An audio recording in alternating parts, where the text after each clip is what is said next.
Now coming to the repair problem, right? If you see here A and B, these are my K packets, and I bring them over to, oh sorry, this should be an N over here. You have N equal to 4 coded packets. Then it is, your overhead is then N minus K over K in general, and the traffic is always K, and we can recover from N minus K losses if this is K and this is N, right? So, of course, this traffic to repair, we would like to reduce that, right? And there are something called regenerating codes. And the goal is to minimize the repair traffic with the same robustness, with the same resilience or fault tolerance as Reed-Solomon. Why? This would result in a faster repair, and the trade-off between storage and traffic cost will go down. And network coding will be here the key, and I will show you how to do that. So when you have 2 packets, we said, okay, in the old Reed-Solomon, we take 4 packets. But we make a small trick over here. Instead of having packet A, we say A1, A2. We split it, right? And then B1, B2, we split it. And then systematic code, we copy the 2 pieces over here, and then we make linear combinations over here, but different linear operations, as you can see. Where's the advantage in doing that? If you now take these 4 packets, and I just reorganize them a little bit like this, right? This one is now lost. You can even put it on top of over here. One is lost. Then you go to the one rack and say, give me one of your pieces, right? And now it's only 1/2. And you will ask him, give me one of your pieces. It's 1/2. If you give now 1/2, also here 1/2 over there, will not help. But if you take the 2 halves and you recode them before you send them out, you will send out only 1/2, but you have some computing over here. Actually, what you would do in reality is code them out, code them out, code them out. Whatever you have, code it and give it out to me. Then you have 3 different equations over here, and then you can solve it, right? So, interesting, there is no B2 over here, right? That makes it easier. But now look at the traffic. So we can repair these 2 nodes of losses per nodes per rack, but now we only have 1.5 units. Is this the best? So there's a theorem about this, and it tells you if you have a file of size B in bits, and we split it into K pieces, in our case 2, and encode into N pieces, 4, right? Each piece is stored in a disk with B over K bits per disk. B over K is 2, here what you can see here. Then it's possible to functionally repair a code by communicating only N minus 1, N minus K multiplied B over K bits. So what is this? In our case, N equals 4, K equals 2, then at least 3 over 4 bits.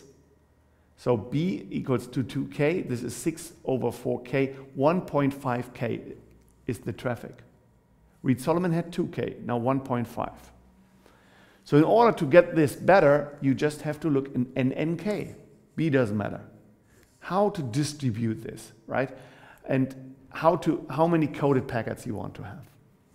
K is the number of places you really have available. How many Dropbox, Google Drives do you know? How many Amazon instances you can grab? That's K, right? And N is the one that you can, oh sorry, that's not true. N is the number of places you can find, and then K is the original data that you split and then you will put into the system. Now,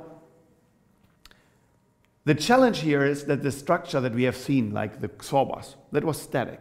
We would like to make it more dynamic, right? And we need more dynamic, we need a versatile code, and this requires RLNC, right? Why edge caching, storage in mobile nodes, etc. pp. We talk about this.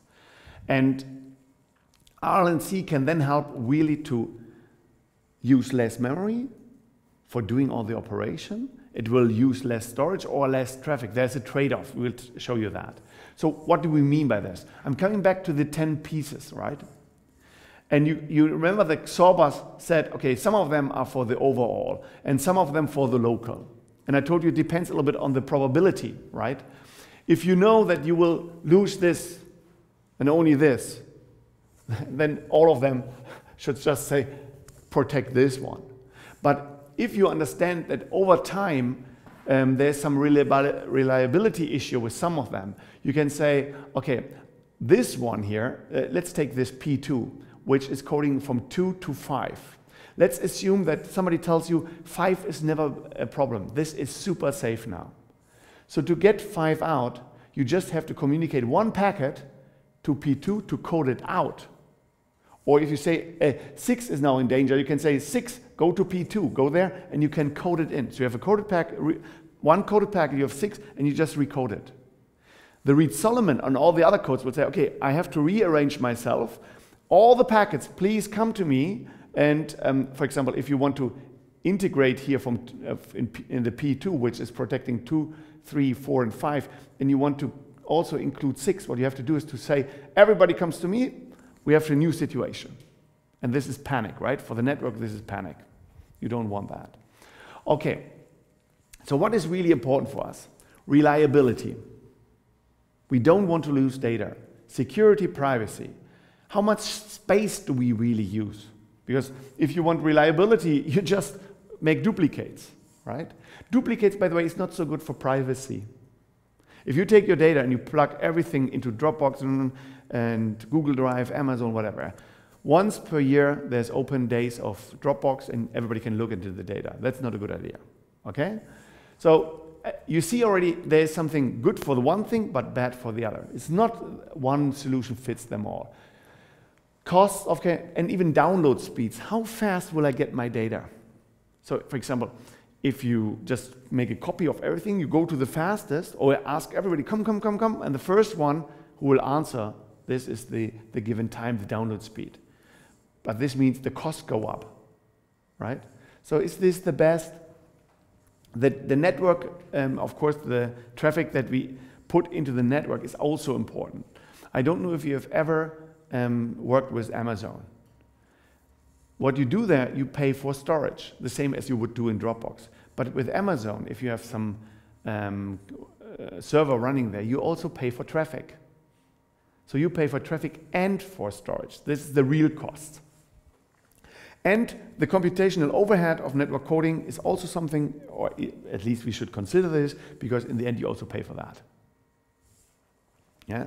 If you just make copies of copies, there's no computational overhead. You just use this, you copy it once and that's it. Okay, so why is reliability such an issue? So failures are not uncommon, right? I took you some Google partial went down on the 16th of August. This was when we collected in 2013. It's not that since then nothing happened, right? But you see Microsoft, Azure, Amazon, Dropbox, all of them went down. I remember that in Berlin, where all the startups were, there was 3 days where Dropbox was down. Nobody did anything at the time, right? The same with Amazon. Also, this when they went down, everybody stood still, and there was permanent data loss also, right? This is just an outage. Microsoft, T-Mobile, Sidekick, whatever, that happens also, and it's very rare that it happens, but it can happen, right? And it means if one of them is down, so if you look at the dates, if one of them is down, the others were not. So some of them had their data centers somewhere, there was a flooding, they went down because no power. Nothing you can do, right? But the good thing is, if you look, and this is what we will exploit later, if you see all of them, they're not down at the same day, right? Okay, now think about that you have now your multiple storage places, and you just want to understand what is the probability that I will lose my data if you are distributed. And there's a simple thing. We just say we find a number of clouds.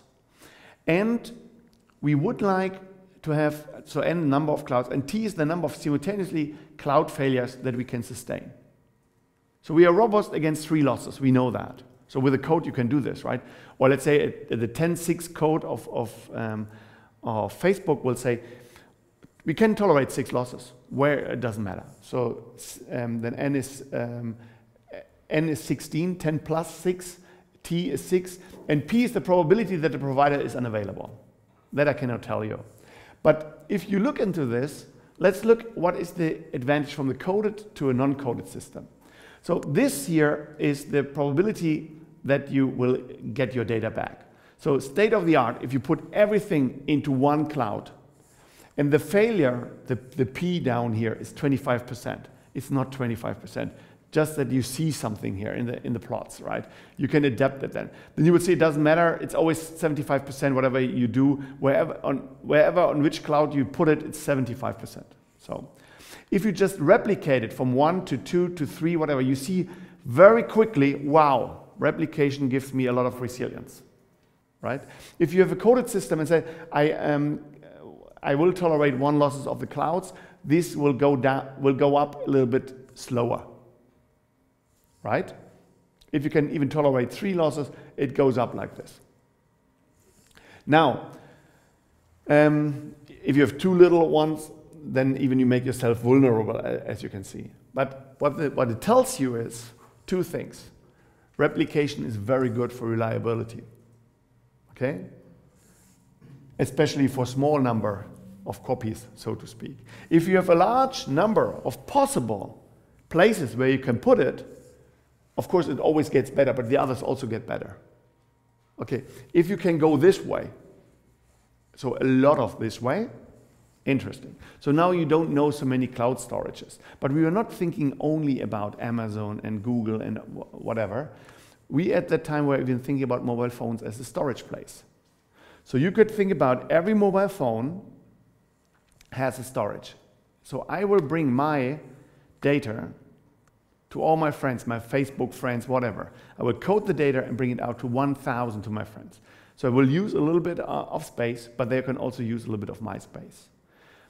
There was an MIT startup called Space Monkey that did something similar like this. Everybody had a hard disk, 1 tera, half of that was for your own stuff, and the rest is redundancy. You can only make a copy of that, okay, if you half it. But then you have your data in the same house. If your house burns down, data is gone. And they made the simple stuff. They said, okay, we code data from all the different places on that. So you had data from different people, but in a coded version. And I think by now you know if the number of, or if the rank of that is not high enough, you cannot solve that. It's just a coded system. It's secured anyway.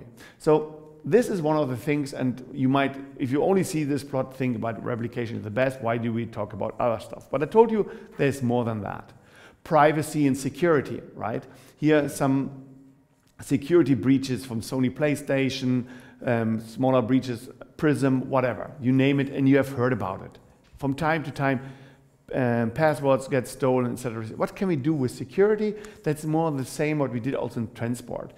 If you have original 6 data chunks representing your data, you can encode them in, for example, 8 of them, take always 2 as a pair and put them in 4 different clouds, and a legitimate user here will say, I have the access to all 4. As long as I have access to 3 of them, I get 6 linear equations.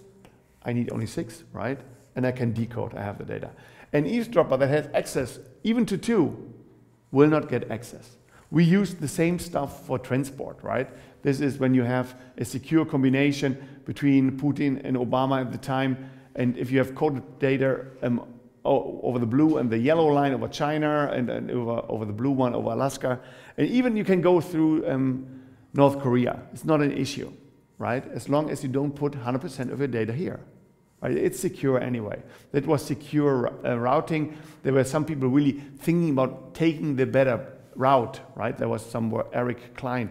There was a conference in Los Angeles at 2012, I think. He talked about secure routing, and we told him, hey, why don't we take all the routes and just code it, right? And this is transport, and this is storage. Same idea, okay? So now, having multiple of these clouds, also good. The more we have, the better it becomes. Imagine you have 8.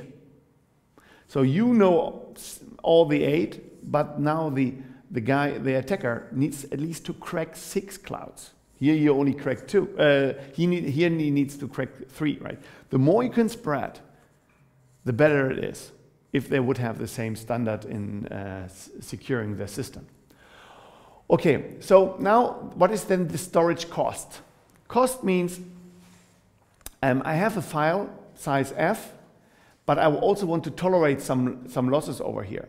So if I spread it and also want to tolerate, therefore you saw in the beginning that the with the high number of tolerable losses were even lower in resilience than the state of the art. Now we have to say we have to put a little bit extra on that. But what you see here is if n is large, again, the cost will go down. So again, we need, the more we find, the better it is. So here you see the cost, and it's clear that state of the art has only one cloud, so I will only use one. The cost is the minimum.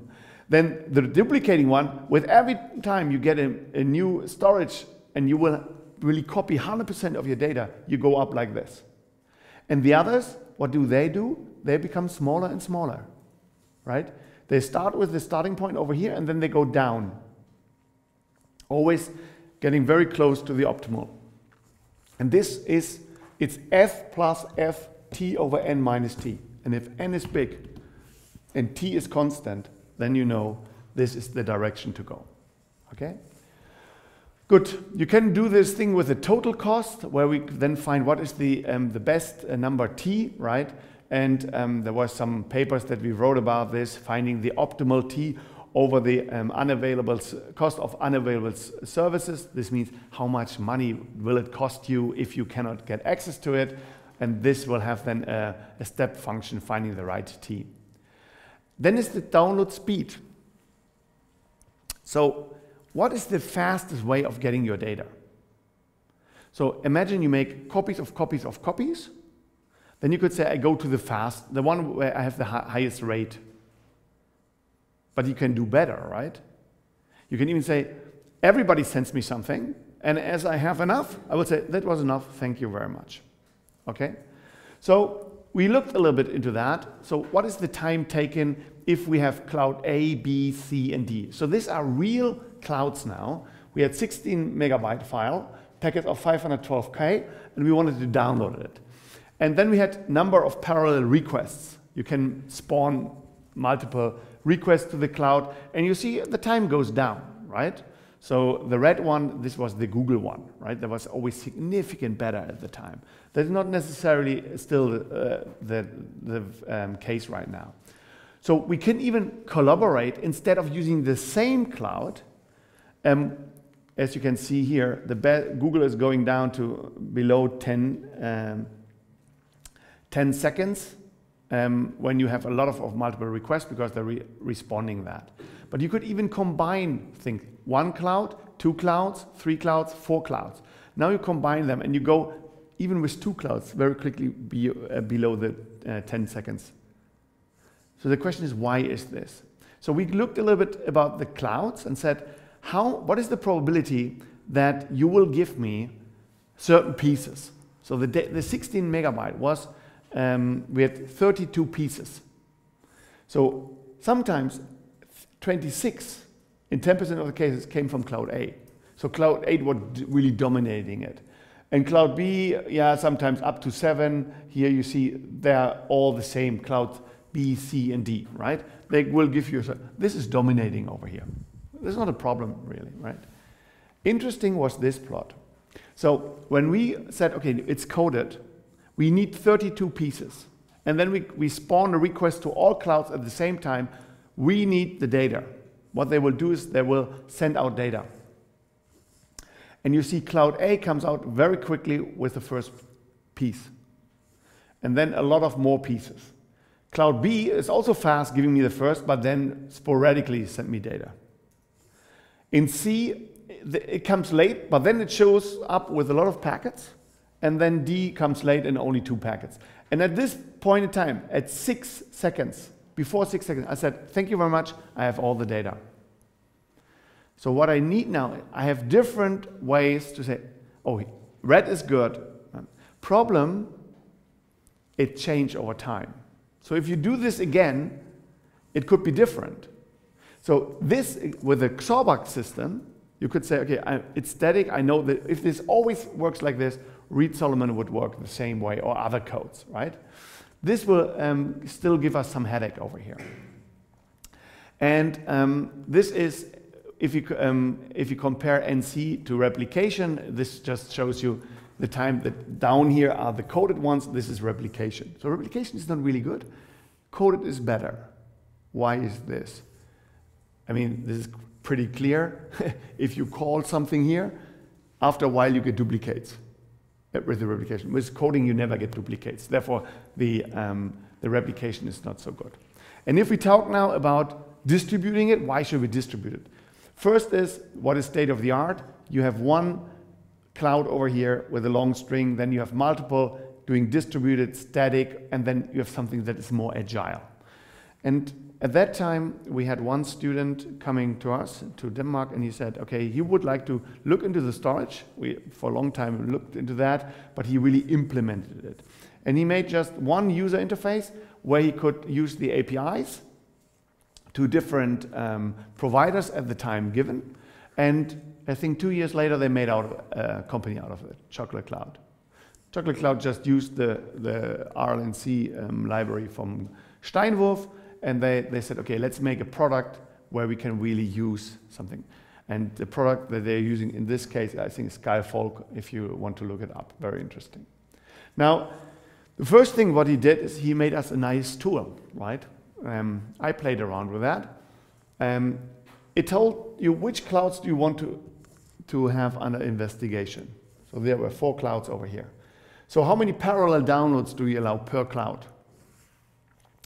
Use network coding, don't use network coding. And then you could see here the number of segments, we saw packets, so 32 is what we need. So you need to receive 32 packets over time. The question is, when do I reach the point of 32? And which cloud will give me something? And here you see nicely what happens, right? So there's, you call all the clouds, the red cloud comes very quickly, then the blue and the green one tells you something, then red, blue, red, green, brown. Brown comes here for the first time, and here, and here. And then the red stops, because we told him, no more from you.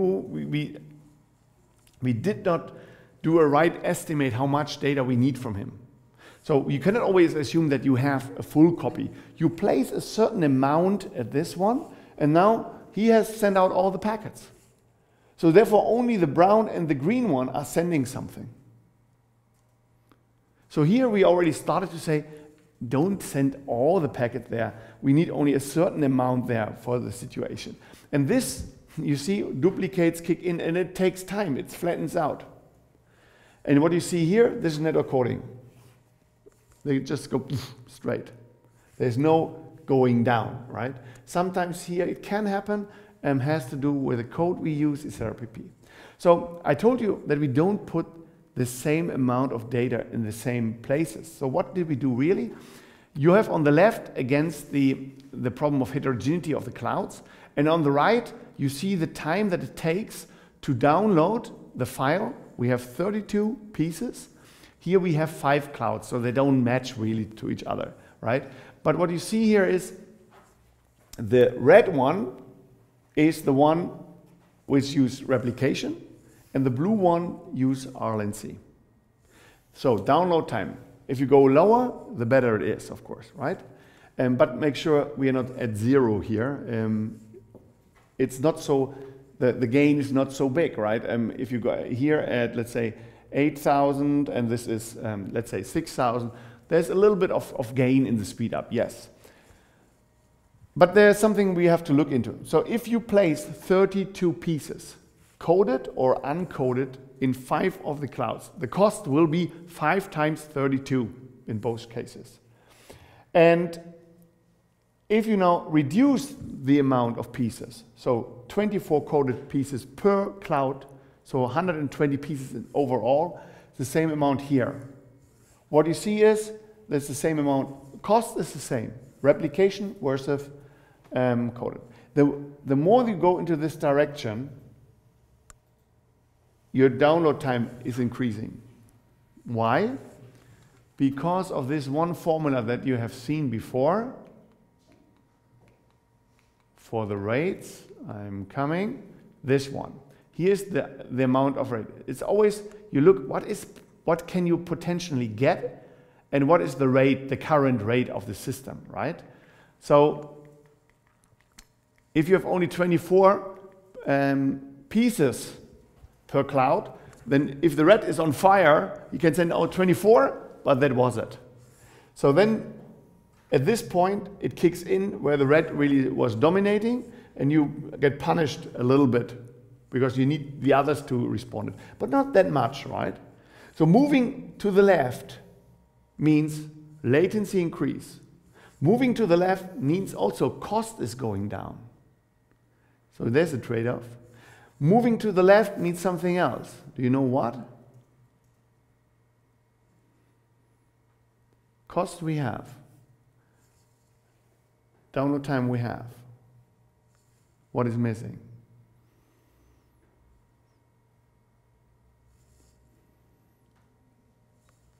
Resilience you cannot see here, but what you can see here is security. The more you go here, the better is the security. I only put 12 pieces in a cloud. I need 32, so I have to break in 3 clouds to get it. So 3 times 12 is 36. 36 is larger than 32, fine. If you break in 2 times 12 is 24, it's smaller than 32, you cannot decode it. So security wants you to go this way. Cost wants you to go to this way. Resilience wants to go this way, and download time wants to go this way. Okay? You don't see the resilience in this plot. What you also see, besides that RNC is better in terms of overall or mean download times, is the variance. So if you promise your customer a certain service, and you want to prevent them from calling your service, what will happen, your team, service team, is you can only say, okay, this or this, let's say this is what I can promise you. So something like 13 seconds. While network coding could say, it's below 7, or in this case, below 6 seconds. The variance is way better. So you can predict your service way better. You can do way better things in your network with that.